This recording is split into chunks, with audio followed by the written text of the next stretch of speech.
For our design of the Cottage Convertible, we wanted to do something fairy themed because it reminded us of magic. The hardest part was probably the painting.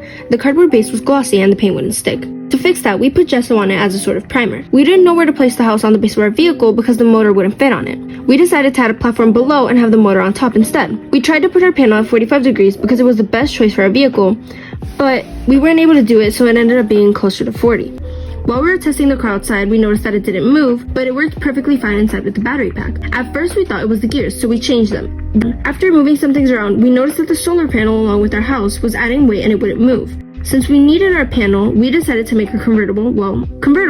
And for the race, we will detach the house and place the solar panel on our popsicle picket fence. On the back of the car, for added detail, we also wrote the name of the car, Cottage Convertible, and symbols from the show Amphibia. The journey to make our solar sprint car was just as magical as our design. Before our group had completed the solar sprint car project, we were clueless about how gears worked and why we needed them. We tested with a variety of gears but decided on the medium one and the small one. One gear had to be bigger than the other because it was slower but with more force and vice versa. At first we had to plate the small gear with a large gear, but the large gear touched the ground and the weight of the car put too much weight on it so it wouldn't move, so we went a size down.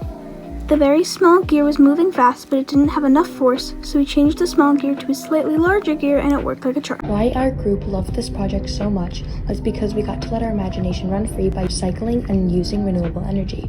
Renewable energy is so important for our environment. We take other fuels of energy for granted sometimes, and one day those other sources of energy will run out, but renewable energy, like solar energy, won't. How solar panels work is by using solar technology. It converts sunlight into energy through a PV panel. Recycling is very important, so we recycled popsicle sticks, cardboard, electrical tape, and jewelry wire.